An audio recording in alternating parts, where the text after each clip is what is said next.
بسم اللہ الرحمن الرحیم۔ وہ جو عشق تھا ناول کی پارٹ 1 کل میں نے اپلوڈ کی تھی۔ آپ کو میری پہلی کوشش کیسی لگی مجھے کامنٹ کر کے بتائیں۔ اگر میری ریڈنگ میں کچھ کمی لگے تو آپ مجھے کامنٹ کر سکتے ہیں۔ اب شروع کرتے ہیں وہ جو عشق تھا ناول کا پارٹ 2۔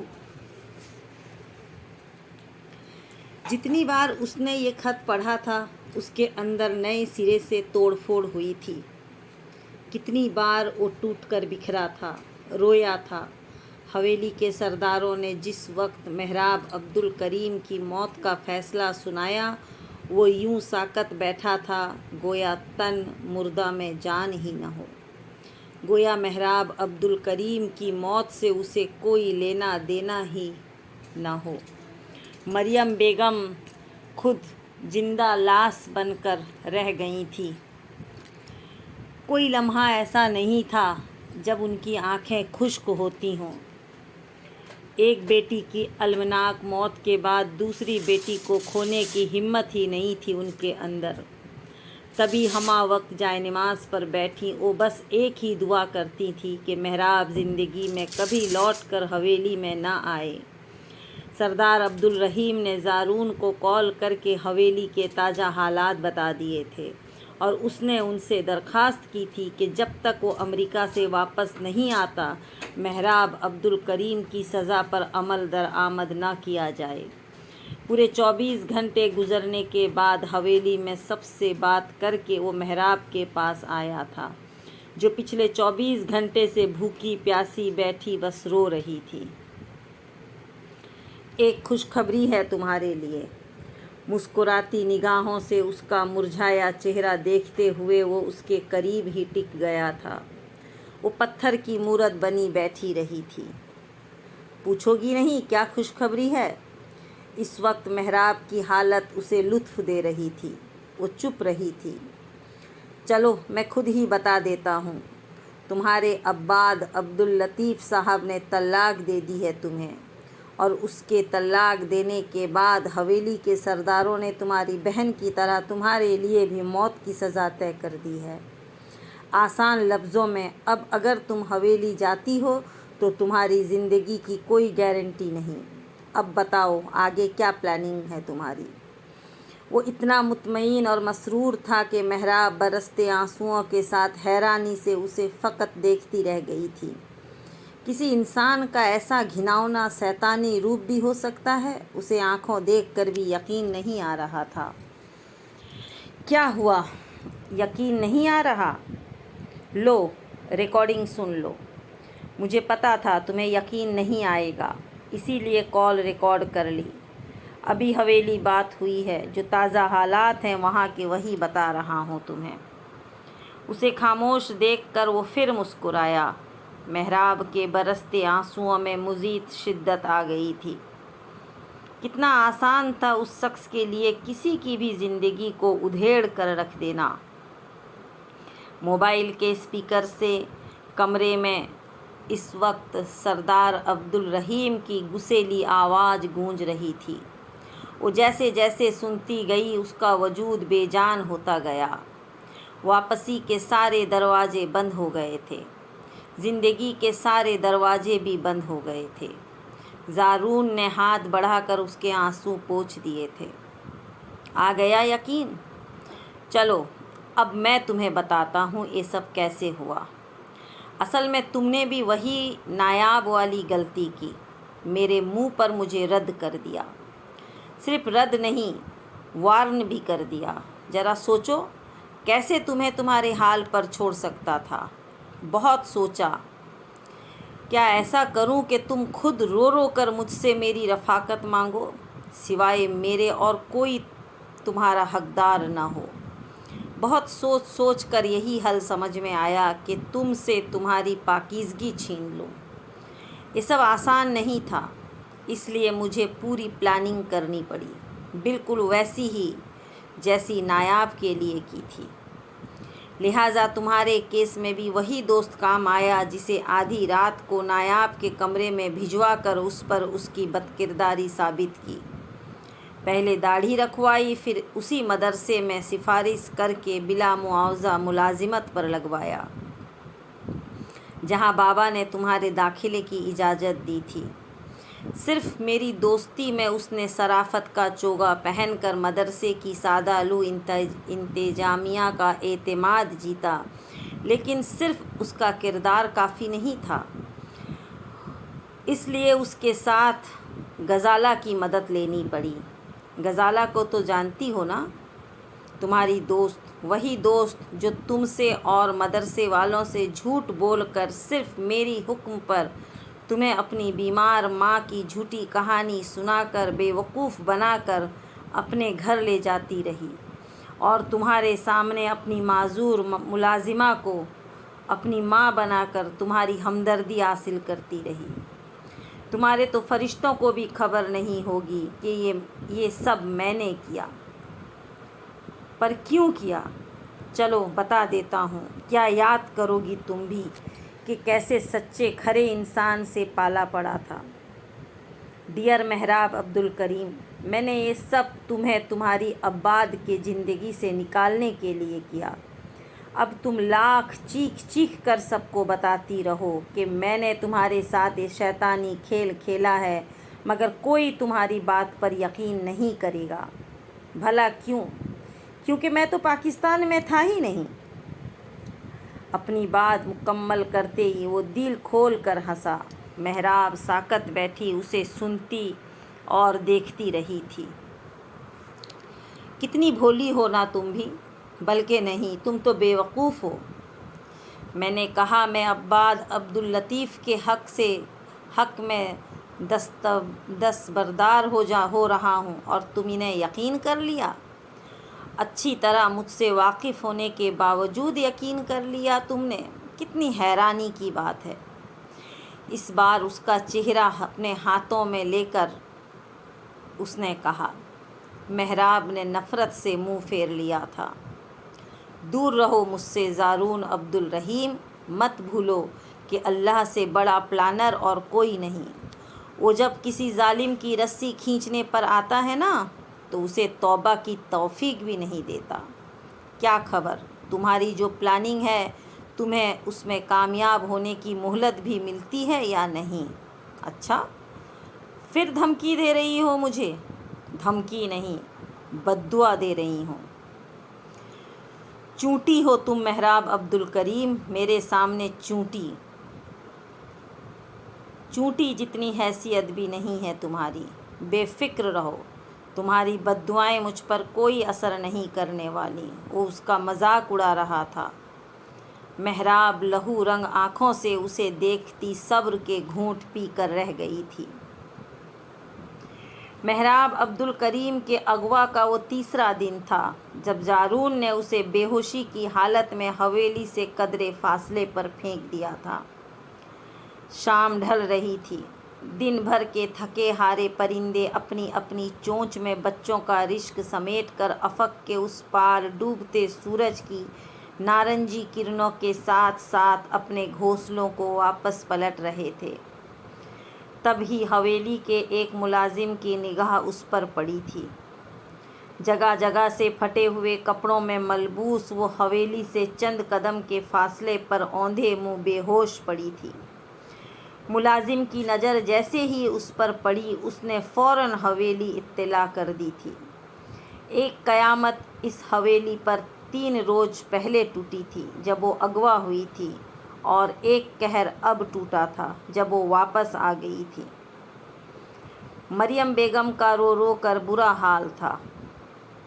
وہ جانتی تھی کہ ان کی بیٹی گنہگار نہیں ہے، مگر وہ یہ بھی جانتی تھی کہ اس کے باوجود اسے اس حویلی میں بے موت مار دیا جائے گا۔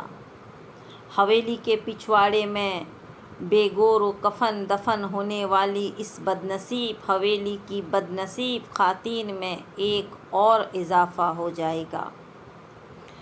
بار بار وہ بے ہوش ہو جاتی اور بار بار انہیں ہوش میں لایا جاتا تھا۔ عباد کو جب سے اس کی واپسی کی اطلاع ملی تھی وہ اسی وقت گاڑی لے کر حویلی سے نکل گیا تھا۔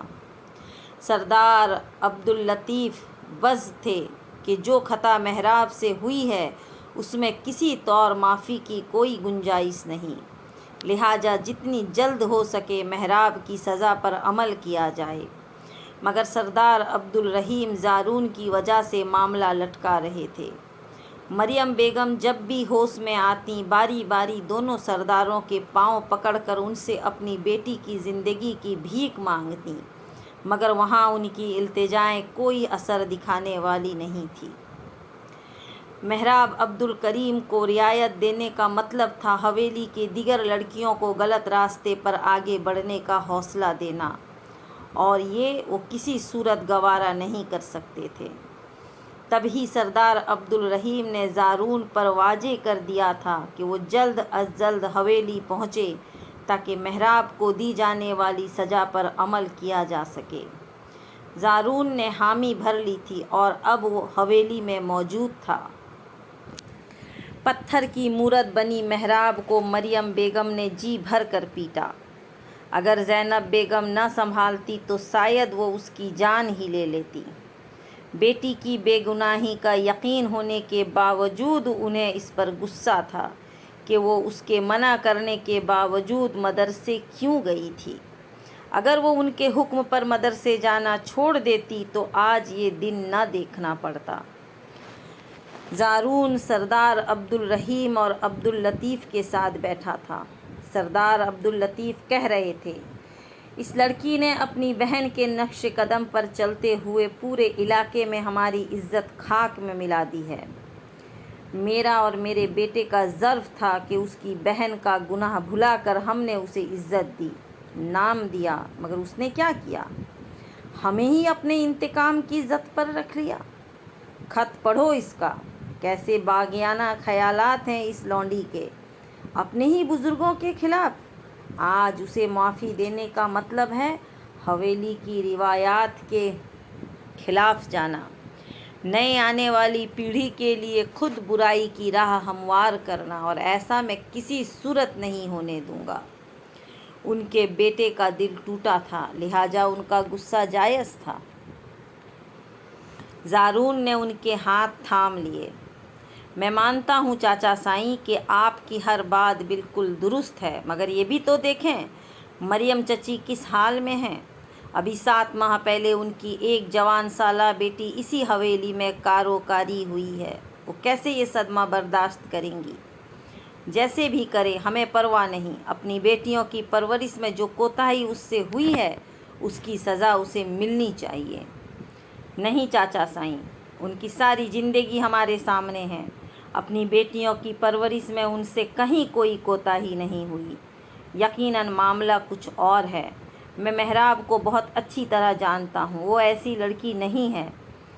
پلیز مجھے اپنے طور پر اس معاملے کو دیکھنے دیں، یہ نہ ہو روز قیامت عبدالکریم چاچا ہمارا گریباں پکڑ کر کھڑے ہوں۔ زارون کی بات میں وزن ہے عبداللطیف، وزن ہو نہ ہو میں اس سے متفق نہیں ہوں۔ سارا علاقہ ہم پر تھو تھو کر رہا ہے کہ ہماری حویلی کی لڑکیاں ایسی ہیں۔ خط نہیں پڑھا آپ نے اس کا؟ پیچھے کیا رہ جاتا ہے؟ اور پھر عباد طلاق دے چکا ہے، کون اپنائے گا اب اسے؟ ساری زندگی کالک کا نشان بن کر ہمارے سینے پر مونگ دلتی رہے گی۔ بیٹے کی طرفداری کرنے پر سردار عبداللطیف نے سردار عبدالرحیم سے پہلی بار اختلاف کیا تھا۔ تبھی زارون بولا، اس نے چاہے جو بھی لکھا ہو، مگر میں سردار عبدالرحیم کا بیٹا ہوں، میرا دل اور ظرف بہت بڑا ہے، کوئی کرے نہ کرے میں شادی کروں گا اس سے، دل کی پوری رضامندی کے ساتھ۔ کوئی بم تھا جو اس نے وہاں پھوڑا تھا۔ دونوں سردار ہکا بکا اس کا منہ دیکھتے رہ گئے تھے۔ تم ہوش میں تو ہو زارون؟ ہوش میں ہوں، اسی لیے یہ بات کر رہا ہوں بابا۔ وہ اس حویلی کی بیٹی ہے، ہماری عزت ہے۔ آج جو لوگ ہم پر انگلیاں اٹھا رہے ہیں، کل اس شادی کے بعد منہ چھپاتے پھریں گے۔ اس حویلی میں میں مزید کوئی نئی قبر نہیں دیکھنا چاہتا بابا۔ مجھے وہ قبول ہے کیونکہ میں بچپن سے سچے دل کے ساتھ اسے پسند کرتا ہوں۔ میں مریم چچی کو بے موت مرتے نہیں دیکھ سکتا، پلیز۔ اپنی پلاننگ کے عین مطابق اس نے تروپ کا آخری پتا پھینک دیا تھا۔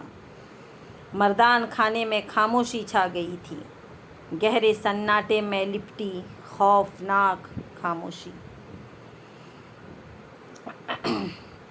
دل جل رہا تھا غم سے، مگر نغمہ گر رہا۔ جب تک رہا میں ساتھ، میرے یہ ہنر رہا۔ صبح سفر کی رات تھی، تارے تھے اور ہوا، سایہ سا ایک دیر تلک بام پر رہا۔ جھیل کی اداسی پر، بے دلی کی دلدل پر، بے خبر سے منظر میں، درد کے سمندر میں، ایک یاد باقی ہے، آنکھ میں خزاں رت ہے، گرد اتری رہتی ہے، پھر بھی ایک کونے میں ایک گلاب باقی ہے، ایک یاد باقی ہے۔ مردان خانے میں گہری خاموشی چھائی تھی۔ آج تک اس حویلی میں جو نہیں ہوا تھا وہ ہو گیا تھا۔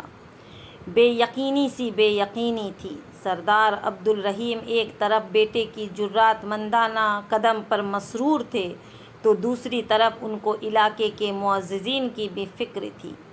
لوگ اس نکاح کے بعد ان کے لیے کیسا رویہ رکھتے؟ اس علاقے میں آج تک ایسا نہیں ہوا تھا کہ کسی بھاگی ہوئی لڑکی کو کسی نے قبول کیا ہو یا اسے امان دی ہو۔ اگر وہ یہ کام کرتے تو یقیناً لوگ ان کے خلاف اٹھ کھڑے ہوتے۔ عجیب پیچیدہ سا معاملہ ہو گیا تھا۔ ایک طرف جان سے پیارا بیٹا تھا تو دوسری طرف صدیوں سے چلی آ رہی قدیم روایات جن میں کسی تبدیلی یا نرمی کی گنجائش نہیں تھی۔ سردار عبداللطیف اٹھ کر چلے گئے تھے۔ شاید انہیں زارون کا فیصلہ پسند نہیں آیا تھا، مگر سردار عبدالرحیم پریشان بیٹھے تھے۔ ان کا دل دو حصوں میں بٹ گیا تھا، کچھ سمجھ میں نہیں آ رہا تھا کہ کیا کریں۔ تبھی زارون ان کے قدموں میں آ کر بیٹھ گیا۔ میں جانتا ہوں بابا سائیں، آپ کے لیے یہ فیصلہ کرنا آسان نہیں ہے۔ محراب کو عزت دینے کا مطلب علاقے میں اپنے لیے بغاوت کو جنم دینا ہے، اپنی ساکھ خراب کرنا ہے۔ اسی لیے بہت سوچ و بچار کے بعد میں نے ایک الگ راہ نکالی ہے، ایک ایسی راہ جس میں سانپ بھی مر جائے اور لاٹھی بھی نہیں ٹوٹے گی۔ اس کا دماغ ایسے موقعوں پر خوب چلتا تھا۔ سردار عبدالرحیم نے نگاہیں اس کے چہرے پر جما دیں۔ کیسی راہ؟ میں اب ایبراڈ نہیں جاؤں گا بابا۔ میری تعلیم سے زیادہ یہ مسئلہ میرے لیے اہم ہے۔ محراب کو ذہنی طور پر نئے رشتے میں بندھنے کے لیے ابھی وقت کی ضرورت ہے اور مجھے بھی۔ لہٰذا میں نے سوچا ہے کہ میں شہر میں کوئی اچھی جگہ دیکھ کر وہاں گھر تعمیر کرواتا ہوں۔ جب تک وہ مکمل ہوگا ہم یہاں نکاح کی رسم کر کے محراب اور مریم چچی کو شہر شفٹ کر دیں گے۔ اسی نکاح کے ساتھ ہم عباد کے لیے کوئی اچھی سی لڑکی ڈھونڈ کر اس کی شادی طے کر دیں گے۔ علاقے کے لوگوں کے لیے یہ شادی محراب سے ان کی توجہ ہٹانے کا بہانہ ہوگی۔ بعد میں جب لوگ اس مسئلے کو بھول جائیں گے، مریم چچی اور محراب پھر سے حویلی کا حصہ بن جائیں گی۔ اس نے سب کچھ پہلے ہی پلان کر کے رکھا تھا۔ سردار عبدالرحیم نے پرسوچ انداز میں آہستہ سے سر ہلایا تھا۔ لال حویلی میں نئی تاریخ رقم ہو رہی تھی۔ جس نے بھی سنا زارون محراب عبدالکریم سے شادی کر رہا ہے، اس نے دانتوں تلے انگلی دبا دی۔ بھلا زارون عبدالرحیم کو لڑکیوں کی کمی تھی جو اس نے ایک بھاگی اور دھتکاری ہوئی طلاق یافتہ لڑکی کو اپنے لیے چن لیا؟ مریم بیگم پر تو مانو غشی کی کیفیت طاری تھی۔ ان کی بیٹی آسمان سے گر کر کھجور میں اٹک گئی تھی۔ ادھر محراب بے حال تھی۔ امی مجھے جارون سے شادی نہیں کرنی، اس سے بہتر ہے مجھے بھی نایاب کی طرح شب کے اندھیرے میں بے دردی سے مار دیا جائے۔ جس وقت اسے نکاح کے لیے تیار کیا جا رہا تھا اس نے مریم بیگم کے ہاتھ پکڑ کر ان سے کہا تھا۔ جواب میں انہوں نے رکھ کر ایک تھپڑ اس کے بھیگے ہوئے گال پر جڑ دیا تھا۔ پاگل ہوئی ہو؟ منع کیا تھا تمہیں مدرسے مت جاؤ، مگر تم نے اپنی مرضی کی۔ نتیجہ دیکھ لیا نا اس کا، اب بھگتو۔ مگر خدا کا واسطہ ہے تمہیں میری تربیت کا مزید تماشا مت بناؤ۔ وہ خود اندر سے چور چور تھیں۔ بیگم عبدالرحیم جو پاس ہی کھڑی تھیں ان کے شکستہ لہجے پر آگے بڑھیں۔ کیسی لڑکی ہو تم مہراب عبدالکریم؟ میرے بیٹے نے سالوں پرانی حویلی کی روایات توڑ کر تمہیں موت کے منہ سے نکال لیا، اور تم ہو کہ ابھی بھی اپنی ضد پر اڑی ہو۔ کیا چاہتی ہو تم؟ اس حویلی میں کوئی سکون کا سانس نہ لے؟ وہ شکوہ کے نہ تھیں۔ مہراب کے لبوں پر مسکراہٹ بکھر گئی۔ وہ بولی تو اس کے لہجے میں ٹوٹے کانچ سی چبھن تھی۔ مجھے اس حال میں پہنچانے والا خود آپ کا بیٹا ہے بڑی امی۔ نایاب کی بے قصور موت کا ذمہ دار بھی وہی ہے۔ سن رہی ہو مریم، تمہاری بیٹی کیا کہہ رہی ہے؟ حویلی کے سرداروں تک اگر یہ بات پہنچ گئی تو قیامت آ جائے گی۔ آ جائے قیامت، مجھے اب کسی قیامت کا ڈر نہیں، مگر میں چیخ چیخ کر ساری دنیا کو بتاؤں گی کہ آپ کے بیٹے نے میری زندگی برباد کر دی۔ بے گناہ ہوتے ہوئے بھی اس نے مجھے سب کی نظروں میں گنہگار بنا دیا۔ کبھی بخشا نہیں جائے گا بڑی امی۔ میری اور نایاب کی بد دعائیں کبھی اس کا پیچھا نہیں چھوڑیں گی۔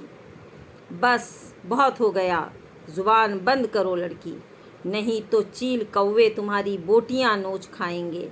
مارے غیظ و غضب کے بیگم عبدالرحیم کا وجود کانپنے لگا تھا۔ تبھی ان کی بڑی بہو آگے بڑھی تھی۔ آپ یہاں سے چلیں امی، یہ لڑکی اس قابل ہے ہی نہیں کہ اس پر کوئی احسان کیا جائے۔ صحیح کہا، ذرا سی شرم بھی ہوتی اس کے اندر تو زارون بھائی پر اتنا بڑا الزام لگانے سے پہلے 100 بار سوچتی۔ جو شخص سمندر پار بیٹھا تھا اپنے گناہ کو اسی کے سر تھوپ رہی ہے، اور اسے دیکھو پھر بھی اس کی زندگی بچانے کے لیے حویلی میں سب سے لڑتا پھر رہا ہے۔ چھوٹی بہو کیوں پیچھے رہتی؟ مریم بیگم نے ایک کڑی نگاہ اس کے جھکے سر پر ڈالی اور کمرے سے باہر نکل گئیں۔ ان کے پیچھے ہی بیگم عبدالرحیم اور ان کی دونوں بہوؤں بھی وہاں سے چلی گئیں۔ بات دبا لی گئی تھی، ورنہ کچھ بعید نہیں تھا کہ حویلی واقعی طوفانوں کی زد میں آ جاتی۔ اسی شام مردان خانے میں علاقے کے مولوی صاحب کو بلا کر خاموشی سے زارون کا نکاح مہراب عبدالکریم کے ساتھ پڑھا دیا گیا تھا۔ سردار عبدالرحیم اور ان کے بڑے دونوں بیٹوں کی کوشش تھی کہ فی الحال علاقے میں یہ بات کسی کو پتہ نہ چلے۔ اسی مقصد کے لیے انہوں نے مولوی صاحب کو بھی تاکید کر دی تھی وہ یہ راز ابھی راز ہی رکھیں۔ سردار عبداللطیف البتہ اس نکاح سے کچھ خاص خوش نہیں تھے۔ عباد پچھلے 3 روز سے حویلی سے غائب تھا۔ مہراب عبدالکریم کی بے وفائی کے باوجود اسے اپنی آنکھوں کے سامنے گولی کا نشانہ بنتے ہوئے دیکھنا اس کی برداشت سے باہر تھا۔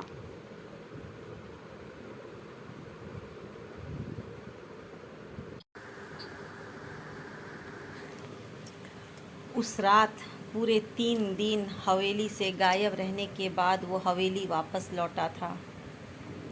رات کے 12 بجے تھے، مگر زینب بیگم جاگ رہی تھی۔ وہ اپنے کمرے میں بیڈ پر بیٹھا پاؤں کو جوتوں کی قید سے آزاد کر رہا تھا جب وہ اس کے کمرے میں چلی آئی تھی۔ ارے امی جان، آپ ابھی تک جاگ رہی ہیں؟ ماں کو سامنے دیکھ کر وہ فوراً اٹھا تھا۔ زینب بیگم اثبات میں سر ہلاتی اس کے بیڈ کے کونے پر ٹک گئیں۔ زارون اور مہراب کا نکاح ہوا ہے ابھی، کل صبح دونوں شہر چلے جائیں گے۔ زینب بیگم کو خبر ہوتی کہ ان کی اطلاع ان کے لاڈلے اکلوتے بیٹے پر کیسی بجلی بن کر گرے گی تو شاید وہ کبھی اسے یہ بات نہ بتاتے۔ عباد کو لگا جیسے ایک ہی پل میں کسی نے اس کا وجود بم سے اڑا دیا ہو۔ اگلے چند لمحوں تک اسے جیسے اپنی سماعتوں پر یقین ہی نہیں آیا تھا۔ یہ کیا کہہ رہی ہیں امی؟ اعصاب قدرے بحال ہوئے تو وہ بولنے کے قابل ہوا۔ زینب بیگم اس کے احساسات سے بے خبر سر جھکائے کہہ رہی تھی۔ تمہاری حیرانی بجا ہے میرے بچے، آج سے پہلے کبھی ایسا ہوا جو نہیں۔ مگر زارون نے ایسا کر دکھایا۔ سب سے لڑا ہے وہ محراب کے لیے، اور محراب کو دیکھو، بجائے اس کا احسان ماننے کے وہ اپنے اغوا کا الزام اسی کے سر پر تھوپ رہی ہے۔ اللہ کا لاکھ لاکھ شکر ہے کہ مردوں تک یہ بات نہیں پہنچی، ورنہ شاید حویلی میں قیامت ہی آ جاتی۔ وہ سادہ دل خاتون تھیں، اپنی سادگی میں جو مناسب لگا سب بتاتی گئیں۔ عباد کو لگا جیسے اس کا سانس سینے میں اٹک گیا ہو۔ اسے یاد آیا محراب نے اسے بتایا تھا کہ نایاب کی ناگہانی موت زارون کی چال تھی۔ اس نے اسے یہ بھی بتایا تھا کہ وہ اسے پریشان کرتا ہے، وہ اس سے خوف زدہ اور ہراساں تھی۔ اس نے اسے یہ بھی بتایا تھا کہ بچپن سے زارون کی اس پر نظر تھی، صرف اسے پانے کے لیے اس نے نایاب کو راستے سے ہٹایا تھا، تو عباد کو راستے سے ہٹانا کیا مشکل تھا۔ اس نے محراب سے وعدہ کیا تھا کہ وہ زارون کا بندوبست کرے گا، مگر اس کی نوبت ہی نہیں آئی تھی، اس سے پہلے ہی وہ اپنی چال چل گیا تھا۔ زینب بیگم اس کی حالت سے بے خبر اور بھی جانے کیا کیا کہتی رہیں، مگر وہ کچھ سن ہی کہاں رہا تھا، اس کا دماغ تو جیسے معاف ہو گیا تھا۔ اچھا بیٹا، اب تم آرام کرو، میں بھی عجیب ہوں، بجائے روٹی پانی کا پوچھنے کے اور ہی قصہ لے بیٹھی۔ اس کی خاموشی کو محسوس کرتے ہوئے وہ اٹھ کھڑی ہوئی تھی۔ عباد نے بمشکل خود کو سنبھالا۔ نہیں امی، میں کھانا کھا کر آیا ہوں، ابھی بس آرام کروں گا۔ اندر جھکڑ چل رہے تھے، مگر اس نے خود پر ضبط کر رکھا تھا۔ زینب بیگم اسے دعائیں دیتی چلی گئیں تو اس نے کمرہ لاک کر لیا تھا۔ دل کی حالت ایسی تھی گویا پسلیاں توڑ کر باہر نکل آئے گا۔ کتنا کمزور اور بزدل ثابت ہوا تھا وہ کہ ایک لڑکی کو جس کا کردار پہلے روز سے اس پر واضح تھا، وہ سخت مشکل میں اکیلا چھوڑ کر خود ایک طرف ہو گیا تھا۔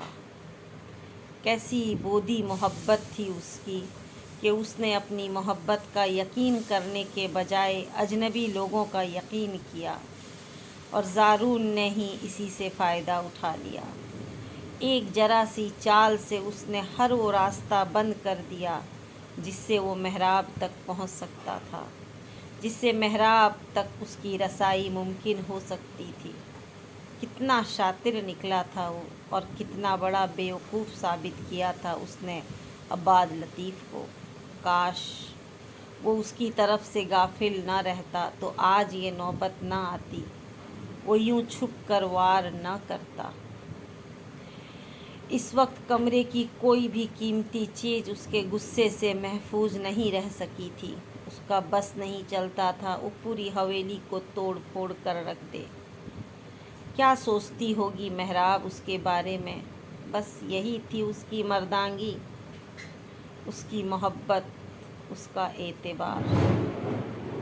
ایک بار بھی اس نے اسے خبر نہیں ہونے دی کہ وہ اس پر شک کرنے لگا ہے۔ اس کے دل میں اس کے لیے بال آ رہا ہے۔ قطعی بے خبر رکھ کر اس نے اسے بیچ مجھدار میں اکیلا ڈوبنے کے لیے چھوڑ دیا تھا۔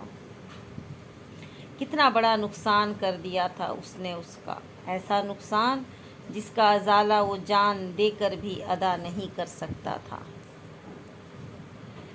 کبھی غم کی آگ میں جل اٹھے، کبھی داغ دل نے جلا دیا۔ اے جنون عشق بتا ذرا، مجھے کیوں تماشا بنا دیا۔ غم عشق کتنا عجیب ہے، یہ جنون سے کتنا قریب ہے۔ کبھی اشک پلکوں پہ رک گئے، کبھی سارا دریا بہا دیا۔ اے جنون عشق بتا ذرا، مجھے کیوں تماشا بنا دیا۔ جو رکے تو کوہ گراں تھے ہم، جو چلے تو جاں سے گزر گئے۔ رہ یار ہم نے قدم قدم، تجھے یادگار بنا دیا۔ اگلی صبح رات ہوئے فیصلے کے عین مطابق زارون محراب کو لے کر شہر نکل گیا تھا۔